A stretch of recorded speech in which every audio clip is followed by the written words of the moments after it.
In this tutorial, we're going to explore geospatial data in QGIS. The objectives are to download freely available soil geochemical dataset, read in data as a CSV file in QGIS, make some basic observations about the dataset, display data, and look at the effects of mode on visualization. We're also going to subset the data. It is really important that at any time you use someone else's data, you make sure that you have obtained permission to use it for your purposes and that you correctly reference the data source, preferably using an acknowledged system such as the Harvard citation style. The data used in this tutorial is freely available, so-called open data, and only used as training data in this video tutorial. So we're going to use some soil geochemical data that is an appendix of a publication called Geochemical Atlas of Sweden. It's a free resource that is published by the Geological Survey of Sweden, and you can actually find the whole book in PDF format just here, or you can look at individual chapters, whatever interests you. So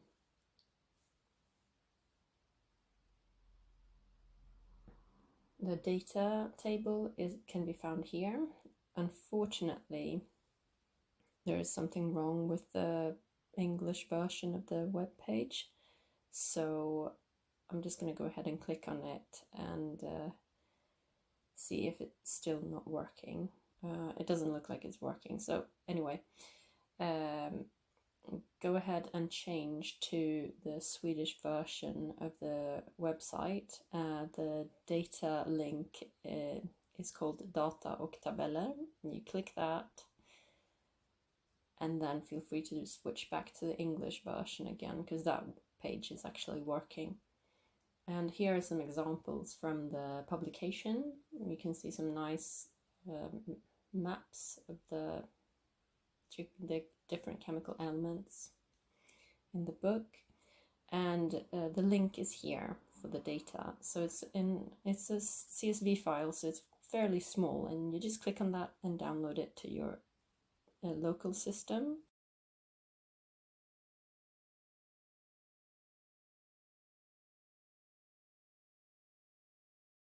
So the first thing we're going to do is we're going to create a new project.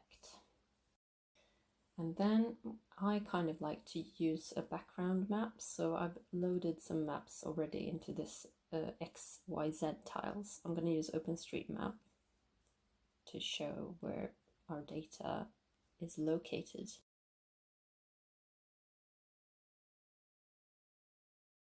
Okay, we're going to load the data. We open the data source manager, and we're going to use the delimited text tab.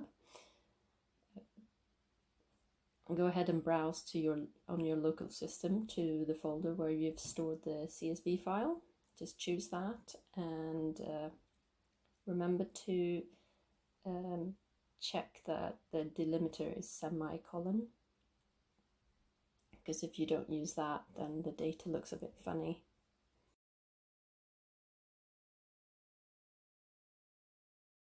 So load it with a semicolon. And then we're going to choose the geometry definition parameters. So you click on the geometry definition, and then for the X field you choose east-west, and for the Y field you choose north-south.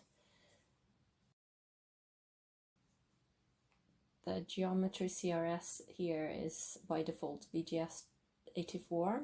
We can load it like that and see what happens, and then we're going to have a look at the coordinate reference system for the shapefile. So go ahead and add the data and close the guide. Okay, so it's in the table of contents now, but it's not plotting on the map viewer. So what we're going to check now is the coordinate reference system. The geochemical dataset has a local Swedish coordinate system them. So we're going to set the layer CRS, coordinate reference system. Go ahead and set that to the SweRef 99TM. If you don't have it up, you can always search for it in the search box. It's the EPSG 3006. And there are different versions, but you just choose the TM one. Okay, so now we can see the data, and it's plotting quite nicely. So now that we've read in our data, we want to save it, and we want to export it as a shapefile. So we're going to choose S3 shapefile. You can see here the comma separated value, which was the format that we read the file into QGIS, but now we want to save it as an S3 shapefile. You go ahead and choose the name that you want to name the file. And then you can see that the extension for shapefile is .shp. You can choose whatever CRS you want. I'm gonna stick with the local Swedish CRS, and you can see here that all the parameters are there. You can choose if you want to exclude some. And then it's time to save it. You click OK, and then it creates a new file. And you can see here the little message from QGIS saying, oh, it's been successfully saved as a vector file.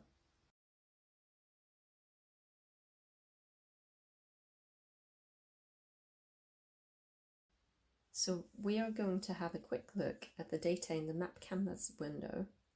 We can see that samples have been collected on a national scale across most of the mainland and also from the two larger islands. And we can see that the sampling grid is somewhat irregular, and this is due to the soil sampling media not being present everywhere. The sampling grid might have been pretty regular in the initial planning stage, but then sampling sites have been moved to the nearest good location. The samples are taken from till, which is a glacial deposit, and preferably from about 1 meter depth. Have you ever dug in till? It's really hard work.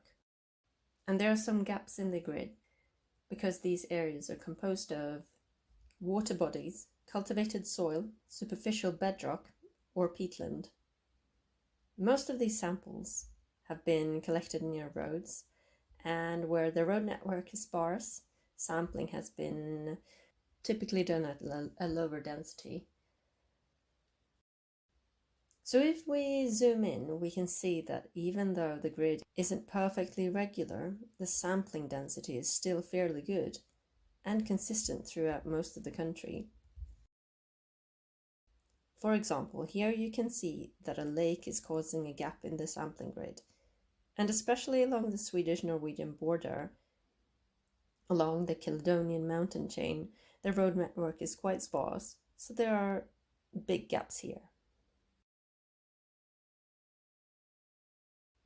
Okay, so that was some first visual observations of the sampling data.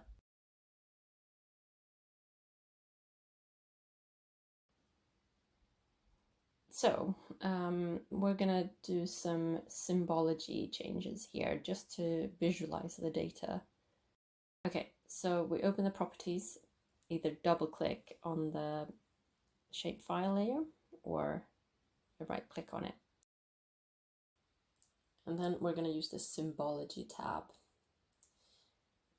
And we're going to change the symbology. So go from single symbol to graduated symbols for our data, which are composed of continuous values. If you have data based on discrete values, use the categorized symbology. But we are looking at compositional geochemical data, so we will use the continuous values, the graduated symbology. And then we go ahead and choose a parameter that we want to look at. So you can choose whatever you want. You can look at bismuth or copper or lithium, gadolinium even. There are many different fun and exciting elements to look at. And I'm going to look at iron, and I'll choose a color ramp called Viridis because it's one of my favorite ones, and typically I display it as 10 classes, so I'm going to go ahead and change that to 10 classes. And it's kind of important to look at the mode here. So here you can choose equal count or quantile, which represents classes with equal numbers of observations in each class. You can choose equal interval, which represents classes of the same size, and then the log scale, as the name suggests, displays data in a way where skewness towards high values is reduced. It is really good when you have a big range of data and you can kind of get a sense of the variability there.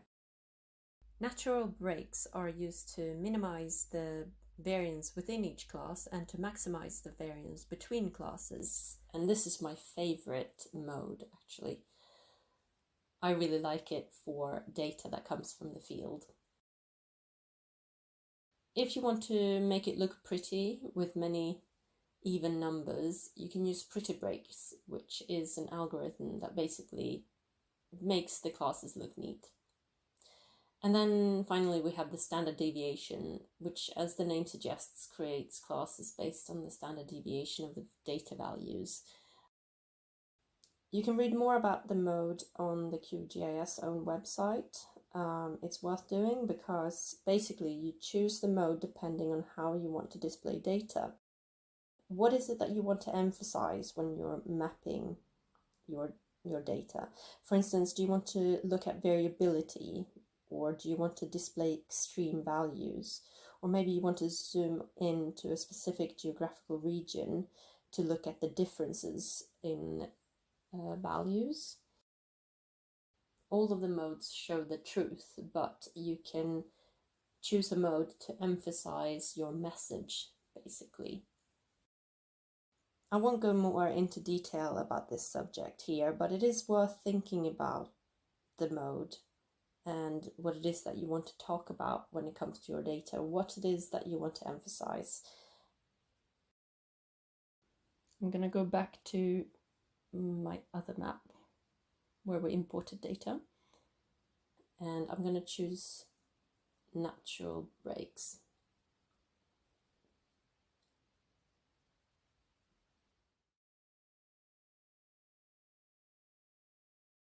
On our map, we can see higher iron concentrations occurring in the north and the northwest of Sweden, especially along the Caledonian mountain chain, where these correlate with iron deposits and mafic and ultramafic igneous rocks.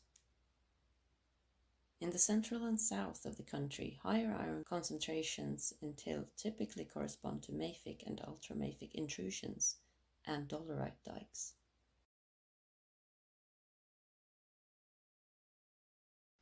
So there are several ways in which you can subset data. So one of the ways is to just go ahead and use the select features function. I'm going to select features here by freehand. Just make a square or a rectangle and select the features I want in the northern region of the geochemical set. And then you just export the features. You save selected features as, and then you choose a file name for your subset data, your subsample of data.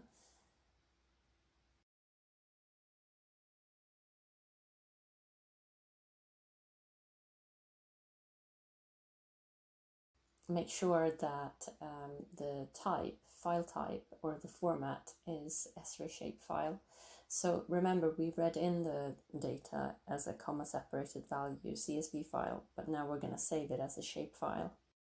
I'm going to keep the original CRS, but you can choose whatever you want, whatever suits you, and you can see that all of the parameters are still in being saved.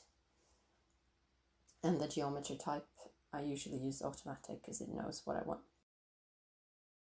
So you can now see that we have a subset of the data from the selected features function. If we zoom into the layer, then we can also go ahead and change the symbology again to graduated symbols using the same method that we did before. Here I'm using natural breaks and dividing it into 10 classes, and also choosing the right color scheme is good to do. Okay, so what we're going to look at now is the difference in the color scheme. Oh yeah, go ahead and deselect the selected features. So we're going to zoom in to the subset, and we're going to quickly just check the color scheme. For the original dataset, the color scheme is based on classes depending on the range of the whole dataset, whereas for the subset, the color scheme is based on the subset range. And you can see here that in the table of contents that the range is different for the subset compared to the original dataset. And so you will see slight differences in the color scheme. But that's because the color scheme is based on the classes and the data available that it's working on.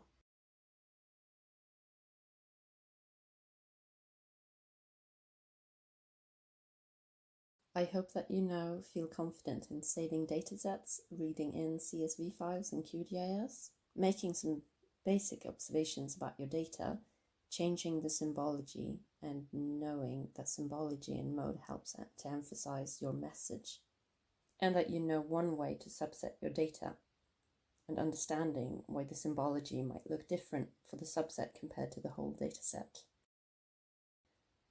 I hope you've enjoyed this tutorial and that it was a useful one for you. Please become a patron to support me in making more free tutorials. That would be amazing.